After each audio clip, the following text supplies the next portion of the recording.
सरसीरुषं देवं विश्वाक्षं विश्वशम्भुवं विश्वं नारायणं देवमक्षरं परमं पदं विश्वतः परमां नित्यं विश्वं नारायणगुं हरिं विश्वमेवेदं पुरुषस्तद्विश्वमुपजीवति पतिं विश्वस्यात्मेश्वरगुं शाश्वतगुं शिवमच्युतं नारायणं महाज्ञेयं विश्वात्मानं परायणम्।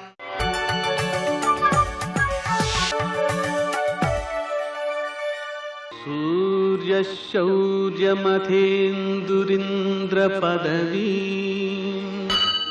सन्मङ्गलं मङ्गलम्। लक्ष्मीं क्षीरसमुद्रराजतनयां श्रीरङ्गधामेश्वरीं दासीभूतसमस्तदेववनितां लोकैकदीपाङ्कुरां श्रीमन्मन्दकटाक्षलब्धविभो ब्रह्मेन्द्रगङ्गाधरान् त्वां त्रैलोक्यकुटुम्बिनीं सरसिजां वन्दे मुकुन्दप्रियाम्। నేటి కాలమాన విశేషాలను గమనిద్దాం. స్వస్తిశ్రీ చాంద్రమాన దుర్ముఖనామ సంవత్సరం, దక్షిణాయనం, శరదృతువు, కార్తీక మాసం, శుక్లపక్షం, శుక్రవారం. సూర్యోదయం 6:22 సూర్యాస్తమయం 5:37. తిథి ఏకాదశి ఉదయం 9:09 వరకు. తరువాత ద్వాదశి తెల్లవారుజామున 6:22 వరకు. నక్షత్రం ఉత్తరాభాద్ర రాత్రి 12:56 వరకు. వర్జం ఉదయం 11:41 నుంచి మధ్యాహ్నం 1:10 వరకు. దుర్ముహూర్తం ఉదయం 8:37 నుంచి 9:22 వరకు. మరల మధ్యాహ్నం 12:22 నుంచి 1:07 వరకు. అమృతకాలం రాత్రి 8:31 నుంచి 9:59 వరకు. రాహుకాలం శుక్రవారం కాబట్టి ఉదయం 10:30 నుంచి 12 గంటల వరకు. అష్టకవర్గ రీత్యా శుభప్రదమైన సమయం మధ్యాహ్నం 3 గంటలకి. నేటి విశేషం శుక్రవారం. కార్తీక మాసంలో మాధ్వులు, వైష్ణవులు, యతులు మొదలైనటువంటి వారు ఏకాదశి ఉపవాసం ఈ రోజున చేయాలి. అలాగే క్షీరాబ్ది ద్వాదశి సందర్భంగా విష్ణుమూర్తిని పూజ చేసుకోవడం, దీపాలు తులసమ్మ దగ్గర అలాగే విష్ణు ఆలయాల్లో శివాలయాల్లో పెడుతూ ఉండడం, ఆకాశ దీపం పెట్టడం, అలాగే చిలుకు ద్వాదశి వ్రతం, క్షీరాబ్ది ద్వాదశి వ్రతం అని ప్రత్యేకించి వ్రతాలుగా చేస్తుంటారు. ఆ వ్రతాన్ని ఆచరించటం, శుక్రవారం కాబట్టి లక్ష్మీదేవికి మారేడు దళాలతో పూజ చేయడం ద్వారా చాలా మంచి ఫలితం సిద్ధిస్తుంది.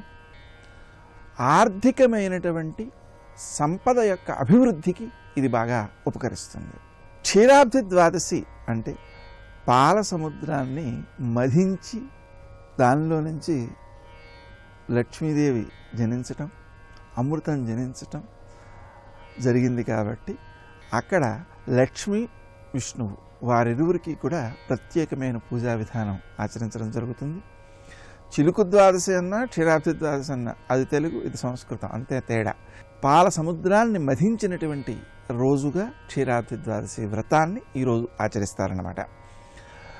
ప్రత్యేకించి ఈరోజు లక్ష్మీదేవికి ప్రీతికరమైన శుక్రవారం కూడా వచ్చింది కాబట్టి ఈరోజు ఆ లక్ష్మీనారాయణుల యొక్క ఆరాధన విశేషమైన సత్ఫలితాలను అందజేస్తుంది, ఆర్థికంగా అభివృద్ధిని కలగజేస్తుంది. నేటి ఆణిముత్యాలు.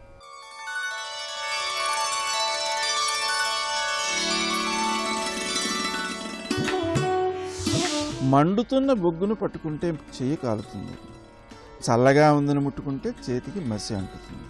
అదేవిధంగా దుర్గుణాలు ఉన్న వారితో ఎలా వ్యవహరించినా ముప్పే. నేను చాలా ఆనందంగా ఉన్నాను అని పదే పదే చెబుతూ చేతలలో చూపకపోతే గుడ్డివాడు వెలుతురు గురించి మాట్లాడినట్లుంటుంది.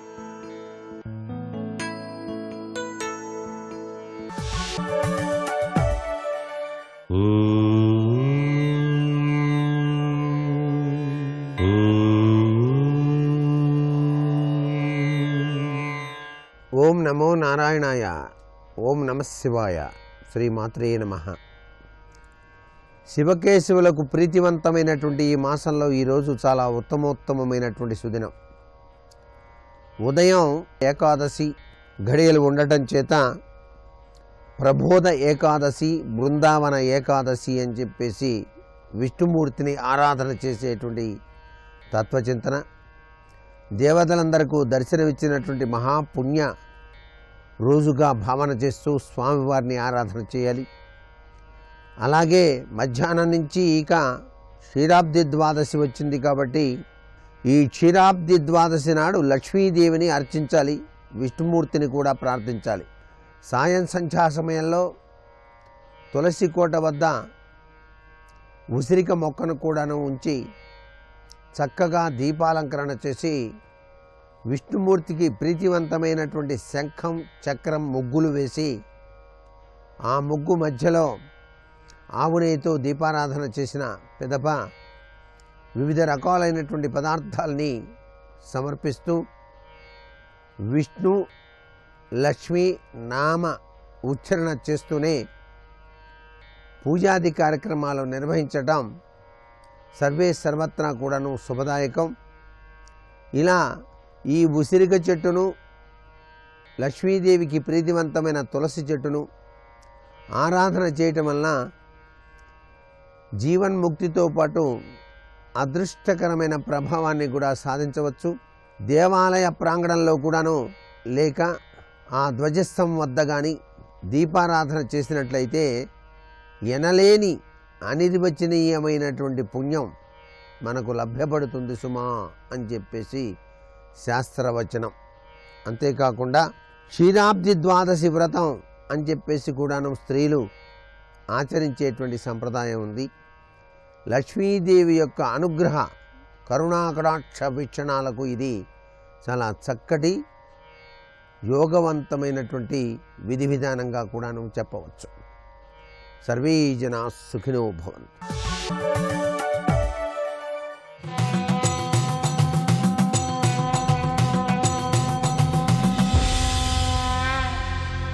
శతక సాహితీ సరస్వతికి నమస్కారం. చుట్టు ప్రాకారాల సొంపును వర్ణింప ఎవ్వరితరము బాలేందు మౌళి, కళ్యాణ మంటప ఘనతను చెప్పంగా శక్యమెవ్వరికవును సాంబమూర్తి, వృషభేశ్వరుండెంత వేట్కతో నుండెనో పలుకంగ వశమౌనే పార్వతీశ, భవదాలయ ద్వార వరశోభ మరి ఎందు చూడంగ నేరము శూలధారి, ఎన్ని లింగంబులున్నవో ఎన్నతరమే ధాతకైనను ఆతని తాతకైన, దక్షిణామూర్తి పరమాత్మ ధవళదేహ, మౌని హృదయేశ శ్రీశైల మల్లికేశ. ఓ శ్రీశైల మల్లికార్జున స్వామి, చుట్టు ప్రాకారాల సొంపును వర్ణింప ఎవ్వరితరము బాలేందు మౌళి. ఈ శ్రీశైల క్షేత్రంలో ఆ శ్రీశైల మల్లికార్జునుని దేవాలయం చుట్టూ ఉన్న ప్రాకారాల యొక్క శోభని వర్ణించటం ఎవరితరమవుతుంది? కళ్యాణ మంటప ఘనతను చెప్పంగా శక్యమెవ్వరికవును సాంబమూర్తి. ఆ భ్రమరాంబ సమేతుడవై ఓ సాంబమూర్తి అద్భుతమైన పరమాద్భుతమైనటువంటి కళ్యాణ మంటపాన్ని ఏర్పాటు చేసుకున్నావయ్యా. ఆ కళ్యాణ మంటపం యొక్క గొప్పదనాన్ని చెప్పటం ఎవరి వల్ల అవుతుంది? కళ్యాణ మంటప ఘనతను చెప్పంగా శక్యమెవ్వరికవును సాంబమూర్తి, వృషభేశ్వరుండెంత వెట్కతో నుండెను పలుకంగ వశమౌనే పార్వతీశ. నందీశ్వరుడు ఎంత పరమ సుందరంగా ఉంటాడో అక్కడ ఎవరైనా సరే వర్ణించగలరా? భవదాలయ ద్వార వరశోభ మరి ఎందు చూడంగ నేరము శూలధారి. ఈ ఆలయానికి ఉన్నటువంటి పవిత్ర సౌందర్యం, శోభ మరి ఏ చోటా కూడా మనం చూడలేము. అటువంటి దివ్యమైనటువంటి దేవాలయం ఉన్నదయ్యా నీకు. ఎన్ని లింగంబులున్నవో ఎన్నతరమే. ఈ శ్రీశైల క్షేత్రానికి చుట్టుపక్కల ఎన్ని శివలింగాలున్నాయో ఎవరూ చెప్పలేరు. అన్నీ మహిమాన్వితమైనటువంటి శివలింగములు.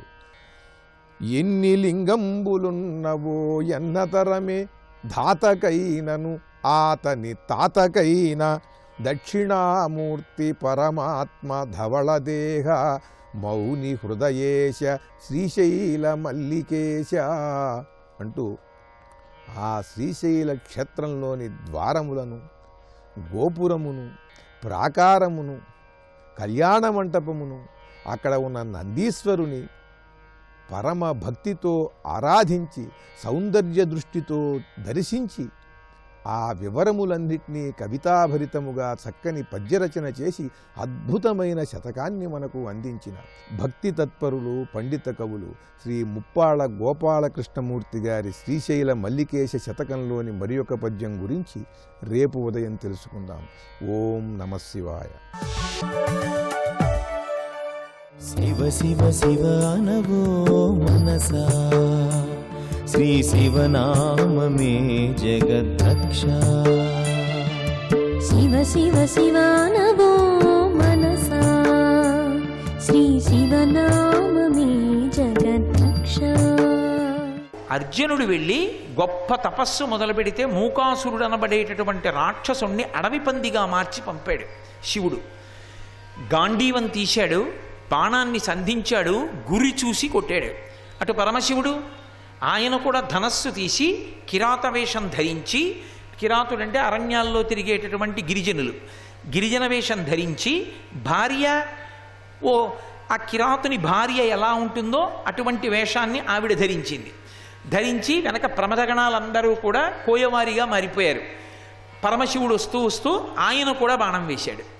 ఈ పంది పరిగెత్తుకు రావడంలో అట్నుంచి అర్జునుడు బాణం తగిలింది, ఇట్నుంచి పరమశివుడు బాణం తగిలింది. ఒకటి తగిలితేనే చాలు, దాని కర్మ రెండు తగిలి అటు ఇటు తగలటంలో గిరగిరా తిరిగి చచ్చిపోయింది. శివుడు అన్నాడు దాన్ని నేను కొట్టానన్నాడు, అర్జునుడు అన్నాడు కాదు నేను కొట్టానన్నాడు. దెబ్బలాడుకోవడానికి చాలదు, ఇద్దరూ పౌరుష పరాక్రమవంతులే కాబట్టి ఇద్దరి మధ్య యుద్ధం వచ్చింది. అసలు శివుడు శివుడిగా కనపడకుండా ఎందుకు ఈ అల్లరంతా అంటే, పాశుపతాస్త్రాన్ని సంధించడానికి ఉపదేశం పొందాలి అంటే శరీరమునందు దివ్యత్వము ప్రకాశించాలి. ఆ దివ్యత్వం రావాలి అంటే శివుడు ముట్టుకోవాలి. శివుడు ముట్టుకుని శివశరీరంతో అర్జునుడి శరీరం, అర్జునుడి శరీరంతో శివశరీరం కలిస్తే దాని చేత అర్జునుడి శరీరము విశేషమైన తేజస్సుని పొందితే అప్పుడు పాశుపతాస్త్రాన్ని పొందడానికి అవకాశం వస్తుంది. అసలు ఇంతటి ధైర్యం, ఇంతటి బలం, ఇంతటి పరాక్రమం ఉంటే కదూ ఇవ్వడం పాశుపతాస్త్రం. అలా నిలబడగలడో లేడో చూద్దాం, అప్పుడు శరీరాలు కలుపుదాం అని శివుడు చిన్న పాచిక వేశాడు. ఇప్పుడు ఆ పందికి ఎప్పుడైతే 2 బాణాలు తగిలాయో నేను కొట్టానంటే నేను కొట్టానని ఇద్దరు యుద్ధానికి బయలుదేరారు. వెంటనే అక్షయబాణ తూణీరంలోంచి బాణాలు తీశాడు, సంధించాడు, విడిచిపెట్టాడు అర్జునుడు. ఎన్ని బాణాలు వేసినా అన్నీ ఆయన శరీరంలోకి వెళ్ళిపోతున్నాయి అంతే. లోపలికి పుచ్చేసుకుంటున్నాడు చక్కగా. ఏదో దాహం వేసిన వాడు మంచినీళ్ళు లోపలికి పుచ్చేసుకున్నట్టు పుచ్చేసుకుంటున్నాడు బాణాలు. చాలా కోపం వచ్చింది, 2 చేతులతో బాణాలు వేస్తాడు అర్జునుడు. చూసుకున్నాడు 2 అక్షయ బాణ తూణీరాలు అంతర్ధానం అయిపోయి. ఎక్కడ లేని కోపం వచ్చి గాంధీవం తీసి ఆయన యొక్క జటాజూటం మీద ఒక్క దెబ్బ కొట్టాడు. కొట్టేటప్పటికి ఆ గాంధీవం కూడా ఆయన శరీరంలోకి అదృశ్యం అయిపోయింది. ఊరుకున్నాడా? రాళ్ళు తీసి చెట్లు పెరిగి ఆయన మీద కేసి కొట్టాడు, ఆయన రాళ్ళు తీసి చెట్లు తీసి కొట్టాడు. ఇలా కాదని తొడలు కొట్టి ఇద్దరు కలియబడ్డారు. కోదండంబుల నిట్టులుండరు జటాకోటీరముల్ కుక్షివక్షోదీశంబుల నంసభాగముల సక్రోధంబునన్వేయుచున్ రోదోంతంబుల నట్టహాసముల నార్పుల్ పిక్కటిల్లంగా బాహాదర్పంబున మల్లసంగరము సేయంజొచ్చిరి రుద్రాజ్యనులు. తొడలు కొట్టి ఒకళ్ళతో ఒకళ్ళు మల్లయుద్ధం మొదలుపెట్టారు. మల్లయుద్ధం మొదలుపెట్టినప్పుడు మరి పట్లు వేసుకోవాలి కదా, కింద పడాలి, మీద పడాలి, ఒకళ్ళనొకళ్ళు గుద్దుకోవాలి, తన్నుకోవాలి. ఇద్దరు తన్నుకుంటున్నారు, గుద్దుకుంటున్నారు. ఇలా మల్లయుద్ధం చేస్తున్నప్పుడు పరమశివుడి ముందు ఎంత అర్జునుడైతే మాత్రం నిలబడగలడు. ఆయన తేజస్సు ముందు అర్జునుడి యొక్క తేజస్సునంతటినీ లాగేశాడు. లాగేసేటప్పటికీ పరాక్రమం క్షీణించిపోయి ఆయన గుద్దినటువంటి ఒక గుద్దుకి అర్జునుడు స్పృహ తప్పి కింద పడిపోయాడు. చాలా సంతోషించాడు పరమేశ్వరుడు. రే వీడు చాలా బలవంతుడురా, నాతోనే ఎదురు నిలిచి గాంధీవమే అదృశ్యమైపోయినా, అక్షయబాణ తూణీరాలు అదృశ్యమైపోయినా, కత్తి అదృశ్యమైపోయినా, రాళ్ళు చెట్లు అదృశ్యమైపోయినా మల్లయుద్ధానికి నాతో తలబడి ఇంతసేపు నిలబడ్డాడంటే మహాయూథుడే, పాశుపతాస్త్రం ఇవ్వవచ్చు అని అర్జునుడికి స్పృహ వచ్చేటప్పటికీ అప్పటి వరకు కిరాతుడిగా కనపడినటువంటి పరమశివుడు ఒక్కసారి నిజస్వరూపంతో వెలిగిపోతూ ప్రకాశిస్తూ పార్వతీ పరమేశ్వరులు దర్శనమిచ్చారు. చూశాడంతే ఎదురుగుండా స్పృహొచ్చి పరమశివుని యొక్క దర్శనమైంది. పరవశించిపోయాడు. మహాభారతం ఆరణ్య పర్వంలో నన్నయ్య గారి కృతం. శ్రీకంఠలోకేశ లోకోద్భవస్థాన సంహారకారీ మురారి ప్రియా చంద్రధారీ మహేంద్రాది బృందారకానంద సందోహ సంధాయి పుణ్యస్వరూప విరూపాక్ష దక్షాధ్వరధ్వంసకాదేవ నీదైన తత్వంబు భావించి బుద్ధి ప్రదానంబు కర్మంబు విజ్ఞానమధ్యాత్మయోగంబు సర్వక్రియాకారణం వంచు నానా ప్రకారంబులన్ బుద్ధిమంతుల్ విచారించుచో నిన్ను భావింతురీశాన సర్వేశ్వర సర్వసర్వజ్ఞ సర్వాత్మక నిర్వికార ప్రభావ భవానీపతి నీవు లోకత్రయీవర్తనంబుల్ మహావాయు ఖాతాజ్ఞ సోమర్కతోయంబులంజేసి సంసార చక్రక్రియాయంత్రవాహుండవైతాది దేవాదిదేవా మహాదేవా నిత్యంబు నచ్చంత యోగస్థితి నిర్మల జ్ఞాన దీప ప్రభజ్వాల విధ్వస్త నిస్సార సంసార మాయాంధకారుల్జిత క్రోధ రాగాది దోషుల్ యతీంద్రుల్ యతాత్ముల్ భవత్పాద పంకేరు హత్యాన డిండీర ధారానుభూతిన్ సదా తృప్తులైరవ్యయా భవ్యసేవ్యా భవా భర్గభట్టారకా భర్గవాగత్స కుత్సాది నానాముని స్తోత్ర దత్తావధానాలలాటే క్షణోగ్రగ్ని భస్మీకృతానంగ భస్మానులిప్తంగ గంగాధర నీ ప్రసాదంబులన్ సర్వగీర్వాణ గంధర్వులున్ సిద్ధ సాధ్యోరగేంద్ర మహేంద్రాదులున్ శాశ్వతైశ్వర్య సంప్రాప్తులైరీశ్వర విశ్వకర్త సురాభ్యర్చిత నాకు అభ్యర్థితంబుల్ ప్రసాదింపు కారుణ్యమూర్తి త్రిలోకైకనాథ మహాదేవదేవ నమస్తే నమస్తే నమః అని రెండు చేతులెత్తి దండకం చేసి పరమేశ్వరుడికి సాష్టాంగ నమస్కారం చేశాడు. పరవశించిపోయాడు పరమేశ్వరుడు. పరవశించిపోయి అప్పుడు పాశుపతాస్త్రాన్ని అనుగ్రహించాడు. శంకరాచార్యుల వారు ఈ ఘట్టాన్ని తీసుకొచ్చారు శ్లోకంలోకి. నతిభిర్నుతిభిర్స్త్వమీశ పూజా విధి విధ్యాన సమాధిభిర్నతుష్ట ధనుషా ధనస్సు పెట్టి కొడితే ప్రత్యక్షం అయ్యావు ఒకడికి. అందుకని నేను కొట్టనా? ధనుషా ముసలీనా ఒక ఆవిడ రోకలు పెట్టి కొడతానంటే ప్రత్యక్షం అయ్యాం. అది ఎక్కడ జరిగింది? శివమహాభక్త విజయం అని అద్భుతమైనటువంటి గ్రంథం. అందులో చెప్తారు, తమిళ దేశంలో స్థూలముష్ణ అనబడేటటువంటి ఒక గ్రామం. ఆ గ్రామంలో ఆ బ్రాహ్మణి అంటే బ్రాహ్మణుని యొక్క ఇల్లాలిని బ్రాహ్మణి అంటారు. బ్రాహ్మణి వృద్ధురాలు. ఆమె యొక్క పేరు కూడా ఎవరికీ తెలియదు. స్థూలముష్ణ అన్న గ్రామంలో ఉండేది కాబట్టి ముష్ణ బ్రాహ్మణి అనేవారు. ఆవిడకు కొడుకు. ఆవిడికి ఏదో పాపం చాలా కొద్దిగా ఉండేది. ఓ ఇల్లు ఏదో 3 ఎకరాల పొలం ఉండేవి. ఆ పొలానికే కొడుకు 4 ఆవులుంటే తోలుకెళ్ళి వాటిని మేపుతూ ఉండేవాడు. సాయంకాలం తీసుకొస్తూ ఉండేవాడు. ఆవిడ ఓ 10 ఇళ్లల్లో పాచి పని చేసి వడ్లు అవి దంచి వాళ్ళు ఇచ్చినటువంటి వేతనంతో జీవితాన్ని గడుపుతుండేది. మహాశివభక్తి తత్పరురాలు. ఆవిడికి ఎవరైనా విభూతి పుండ్రాలు పెట్టుకుని బొట్టు పెట్టుకుని రుద్రాక్షమాల వేసుకుని కనపడి, అమ్మా నాకు ఇది ఈ తల్లి అని అడిగితే తన శక్తి కాకపోయినా సరే వాళ్ళకి సేవ చేస్తుంది. అంత గొప్ప శివభక్తురాలు. పరమేశ్వరుడు ఆమె యొక్క భక్తిని లోకానికి చాటి చెప్పాలనుకున్నాడు. అనుకుని తనతో పాటే ప్రమదగణాల్లో ఉన్నటువంటి ఒకరిని తన పక్కన ఉండేటటువంటి వేరొక శివభక్తుడైన బ్రాహ్మణుడిగా వేషం కట్టించి తాను పెద్దవాడిగా ఒక శైవుడిగా ఒక శివభక్తుడిగా బ్రాహ్మణుడిగా వేషం కట్టి వెతుక్కుంటూ ఆ స్థూలముష్ణ గ్రామానికి వచ్చాడు. ఏదో ఆవిడ గురించి వెతుక్కుంటున్న వాళ్ళే వచ్చి భోగట్టా చేశాడు అక్కడున్న ఇళ్ల వాళ్ళని. ఇక్కడ ముష్ణ బ్రాహ్మణి అని ఎవరో వృద్ధ బ్రాహ్మణి ఉందిట. ఆమె శివభక్తులకు అన్నం పెడుతుందట. చాలా ఆకలి మీద ఉన్నాం, అయ్యా ఆవిడ ఇల్లు ఎక్కడా అని అడిగారు. అదిగో ఆ కనపడుతున్న పాకలో ఉంటుంది వెళ్ళమన్నారు. గబగబా వెళ్ళి ఆ పాక దగ్గర నించున్నాడు.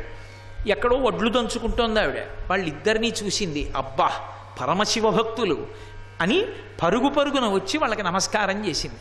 అయ్యా చెప్పండి నేనేం చేయగలనని అడిగింది. అమ్మా ఆకలితో కడుపులు నకనకలాడిపోతున్నాయమ్మా, ఎలాగైనా మాకు పట్టాడు అన్నం పెట్టి కడుపు నింపు తల్లి అని అడిగారు. తప్పకుండా పెడతాను, ఇంతకన్నా నాకు అదృష్టం ఏముంటుంది, మధ్యాహ్నం అవుతోంది కాబట్టి మీరు ఏటి దగ్గరికి వెళ్ళి స్నానం చేసి సంధ్యావందనం చేసుకుని రండి, మీరు వచ్చేటప్పటికి నేను వంట చేసి భోజనం సిద్ధం చేస్తానని ఆవిడకున్నటువంటి దాంట్లోనే గబగబా కూరలు తీసుకొచ్చింది. ఆ కూరలు వండింది, పచ్చళ్ళు చేసింది, పాయసం కాచింది, పులుసులు కాచింది, అన్నీ సిద్ధం చేసుకుంది, కుండల్లో పెట్టుకుంది, పెద్ద పెద్ద అరిటాకులు తెచ్చింది, వాటి మీద నీళ్లు జల్లింది, శుభ్రంగా కడిగేసింది, పీటలేసింది, అరిటాకులు వేసింది. ఇంకా వాళ్ళు ఇస్తే వడ్డిద్దామని కూర్చుంది.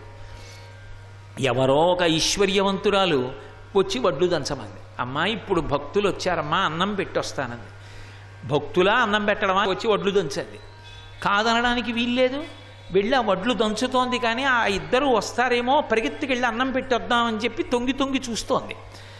వచ్చిన శివుడు ఏం చేశాడంటే ఇంటికి వెళ్ళడం మానేసి ఆవిడ కొడుకు అక్కడ ఆవుల్ని కాస్తున్నాడు. వెళ్ళి ఒరే నాన్న నీకు నేను తెలుసురా అని అడిగాడు. ఏమో నాకు తెలియదండి, నేను ఎప్పుడు చూడలేదు అన్నాడు. నేను నీ మేనమావనరా, నీకు తెలియదులే, నేను దేశాటన వెళ్ళిపోయాను, మీ అమ్మకి స్వయానా తమ్ముణ్ణి నేను. మేనమామకి సంతోషం ఏమిటి, మేనల్లుణ్ణి చూస్తే కదూ, అందుకు నిన్ను చూడాలని పొలానికి వచ్చానరా. మీ అమ్మ ఇవాళ ఎటువంటి కూరలు చేసింది అనుకుంటున్నావు, ఎన్ని పులుసులు చేసింది, ఎన్ని పాయసాలు చేసింది, ఎన్ని పచ్చళ్ళు చేసింది. మేము కడుపు నిండా అన్నం తిని వచ్చాం, ఇంకా కుండల్లో పదార్థాలు ఉన్నాయి, ఇవాళ కూడా తెచ్చుకున్న చల్లి అన్నం తింటానంటావేరా, మేము చూస్తుంటాం ఆవుల్ని, నువ్వు వెళ్ళి అన్నం తిందిరా అన్నారు. సర్వం శ్రీ ఉమామహేశ్వర పరబ్రహ్మార్పణమస్తు. స్వస్తి.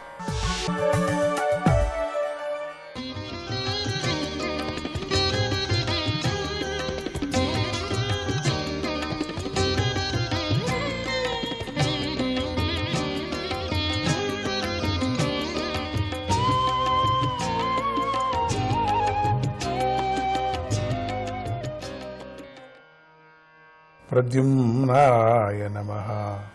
ఈ నక్షత్ర మండలం భగవంతుడైన వాసుదేవుని యొక్క త్రిగుణాత్మికమైన మాయాశక్తితో శిశుమార రూపంలో నిలబెట్టబడి ఉందని కొందరు చెబుతున్నారు. ఈ నక్షత్ర మండలం తలను క్రిందకు పెట్టి వలయాకారపు దేహం గల శిశుమారాన్ని పోలి ఉంటుంది. దాని తోక చివర ధ్రువమండలము, తోక మధ్యలో కశ్యప ప్రజాపతి, ఇంద్రుడు, అగ్ని, ధర్ముడనే నక్షత్రాలు, తోక మొదట్లో దాత, విధాత అనే నక్షత్రాలు ఉంటాయి. ఆ రచన కుడివైపు వలయంగా చేయబడిన శరీరం గల శిశుమారాన్ని పోలి ఉంటుంది. శిశుమారం ఒక వలయ లోపల మరొక వలయంగా చుట్టుకొని ఉంటుంది. దానికి రెండు వైపులా అవయవాలు సమసంఖ్యలో ఉన్నాయి. ఈ నక్షత్ర మండలం యొక్క సృష్టి కూడా అలాగే ఉంటుంది. ఉత్తరాయణ నక్షత్రాలను అంటే అభిజిత్ నుండి పునర్వసు వరకు 14 నక్షత్రాలను, దాని కుడివైపున దక్షిణాయన నక్షత్రాలను అంటే పుష్యం నుండి ఉత్తరాషాఢ వరకు 14 నక్షత్రాలను, దానికి ఎడమ వైపున సరి సమానంగా ఉన్న శిశుమారంగా మనం నక్షత్రాల అమరికను భావించవచ్చు. దాని వీపుపై అజవీధి అంటే మూల, పూర్వాషాఢ, ఉత్తరాషాఢల గుంపు, పొట్టయందు ఆకాశగంగ అంటే పొడవాటి నక్షత్రాల గుంపు ఉన్నాయి. ఆ శిశుమారానికి కుడి ఎడమ నడుమ భాగాల్లో వరుసగా పునర్వసు, పుష్యమి నక్షత్రాలను, వెనుక నుండి కుడి ఎడమ పాదాలయందు ఆరుద్ర, ఆశ్లేషము, కుడి ఎడమ ముక్కు పుటాలయందు అభిజిత్, ఉత్తరాషాఢాలను, దాని కుడి ఎడమ కన్నులయందు శ్రవణము, పూర్వాషాఢములను, కుడి ఎడమ చెవులయందు ధనిష్ట మూలాలను, ఎడమ ప్రక్క ఎముకలయందు మగతో మొదలుకొని 8 దక్షిణాయన నక్షత్రాలను, కుడి ప్రక్క ఎముకలయందు మృగశీర్షతో మొదలుకొని తెల్లకిందులుగా 8 ఉత్తరాయణ నక్షత్రాలను, కుడి ఎడమ భుజాలయందు శతభిష జ్యేష్ఠాలను భావన చేయాలి. శిశుమార రూపంలో కనిపించే నక్షత్ర మండలంలో అగస్త్యుడిని పై దవడగాను, యముడిని క్రింద దవడగాను, అంగారకుడిని నోరుగాను, శనిని గుహ్యస్థానంగాను, బృహస్పతిని మూపురంగాను, సూర్యుడిని వక్షస్థలంగాను, నారాయణుని హృదయంగాను, చంద్రుడిని మనస్సుగాను, శుక్రుడిని నాభిగాను, అశ్విని నక్షత్రాలు స్తనాలుగాను, బుధుడిని ప్రాణాపానాలుగాను, రాహువును కంఠంగాను, ద్విజాకారంలో ఉండే నక్షత్రాలను వివిధ అవయవాలుగా గాను దర్శించాలి. సకల నక్షత్ర గణాలను శిశుమాల రూపం యొక్క రోమకూపాలుగా ఊహించాలి. భగవంతుడైన విష్ణువు యొక్క సర్వదేవతామయమైన స్థిరమైన రూపం ఇదే. సాధకుడు సంధ్యాకాలంలో పవిత్రుడై మౌనంగా ఉంటూ నక్షత్ర మండలాన్ని చూస్తూ నిలబడి ఇలా ప్రార్థించాలి. ఓ నక్షత్రాలకు ఆశ్రయమైన వాడా, కాలచక్ర రూపుడా, దేవతలకు ప్రభువైన పురుషోత్తముడికి నమస్కారం చేసి ధ్యానిస్తున్నాము. గ్రహర్ష తారా మయమాధిదైవికం పాపాపహం మంత్రకృతాం త్రికాలం నమస్యతః స్మరతో వా త్రికాలం నశ్యేత తత్కాల జమాసు పాపం.